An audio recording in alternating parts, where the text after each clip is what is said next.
नमस्कार दोस्तों। क्रिकेट में अक्सर कहा जाता है कि खेल स्किल का होता है, कौन अच्छा कवर ड्राइव मारता है या कौन अच्छी यॉर्कर फेंकता है।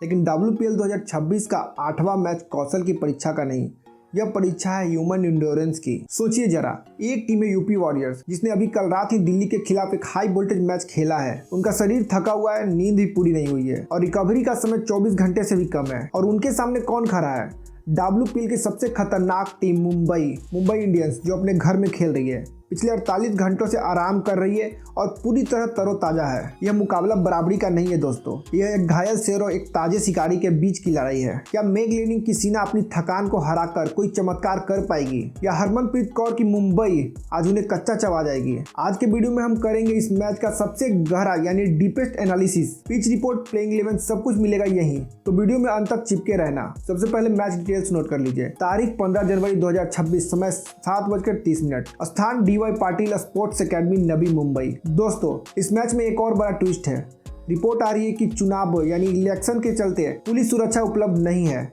जिसका मतलब है कि यह मैच शायद खाली यानी एम्प्टी स्टेडियम में खेला जाएगा। दर्शकों के बिना खेलना खिलाड़ियों के लिए एक अजीब अनुभव होता है, खासकर मुंबई इंडियंस के लिए, जो अपने फैंस की शोर से ऊर्जा लेते हैं। सन्नाटे में खिलाड़ियों की आवाजें गूंजेंगी और दबाव अलग ही लेवल का होगा। अब आते हैं पिच रिपोर्ट पर। DY पाटिल की पिच को समझना बहुत जरूरी है। यहाँ की पिच लाल मिट्टी से बनी है, इसका सीधा मतलब है बाउंस। यहाँ गेंद टप्पा खाकर रुकती नहीं है, बल्कि स्पीड होकर बल्ले पर आती है। शॉट मेकिंग यहाँ आसान है, क्योंकि कल ही इस पिच पर मैच हुआ है तो पिच थोड़ी थकी हुई हो सकती है।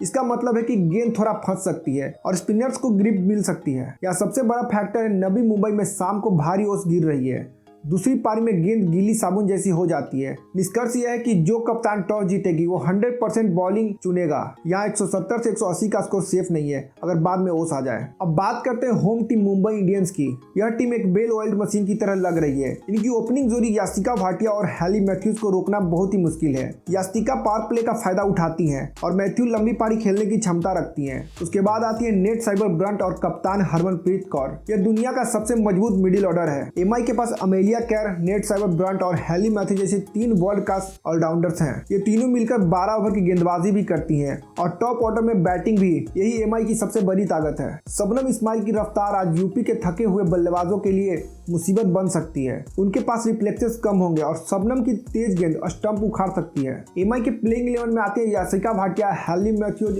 Net Sciver Brunt, Harmanpreet Kaur, Amelia Kerr, Amanjot Kaur, Pooja Vastrakar, Sajeevan Sajana, Shabnim Ismail, Saika Ishaque और जिंतीमणि कलिता। टीम बहुत संतुलित है और बदलाव की गुंजाइश कम है। दूसरी तरफ है यूपी वॉरियर्स। मुझे इस टीम के लिए थोड़ी सहानुभूति हो रही है। बैक टू बैक मैच खेलना आसान नहीं है, वो भी T20 फॉर्मेट में। आज यूपी के खिलाड़ियों में थोड़ी फील्डिंग में सुस्ती दिख सकती है। यूपी का टॉप ऑर्डर अभी तक क्लिक नहीं कर पाया है।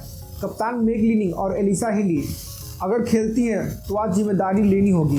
किरण नवगिरे एक ऐसी प्लेयर जो अपनी ताकत से छक्के मारती हैं। आज उनकी पावर हिटिंग की बहुत जरूरत पड़ेगी। अगर पिच थोड़ी धीमी हुई तो यूपी के पास दुनिया का बेस्ट स्पिन अटैक है, सोफी इलेक्ट्रॉन और दीप्ति शर्मा। अगर MI को हराना है तो इन दोनों को मिलकर कम से कम 5 से 6 विकेट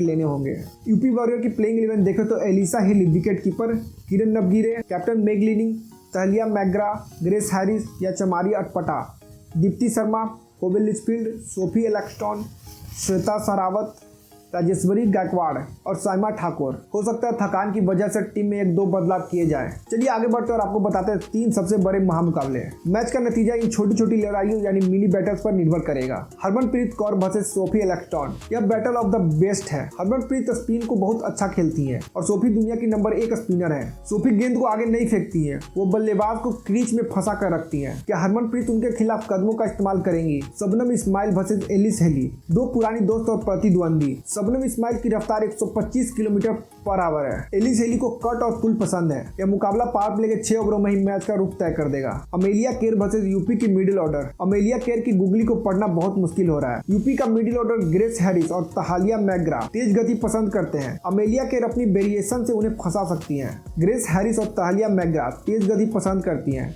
अमेलिया केर अपनी वेरिएशन से उन्हें फंसा सकती हैं। ग्रेस हैरिस और तहलिया मैग्रा तेज गति पसंद करती हैं। अमेलिया केर अपने वेरिएशन से उन्हें फंसा सकती हैं। तो दोस्तों फाइनल वर्डिक्ट क्या है? आखिरी फॉर्म और परिस्थितियां। सब कुछ मुंबई इंडियंस के पक्ष में है। उन्हें पूरा आराम मिला है, यह उनका होम ग्राउंड है और यूपी वॉरियर्स थकान से जूझ रही है। मेरी प्रिडिक्शन यह है कि अगर एमआई चेज करती है तो एक तरफा मैच जीतेगी। अगर एमआई पहले बैटिंग करती है और 170 प्लस बनाती है तो यूपी के लिए दूसरी पारी में उसे चेज करना बहुत मुश्किल होगा। तो मेरी तरफ से बिना प्रिडिक्शन होगा मुंबई इंडियंस। मुंबई इंडियंस का पलड़ा 70-30 का है, लेकिन क्रिकेट में चमत्कार होते रहते हैं। क्या यूपी वॉरियर्स हमें गलत साबित कर पाएगी, यह देखना दिलचस्प होगा।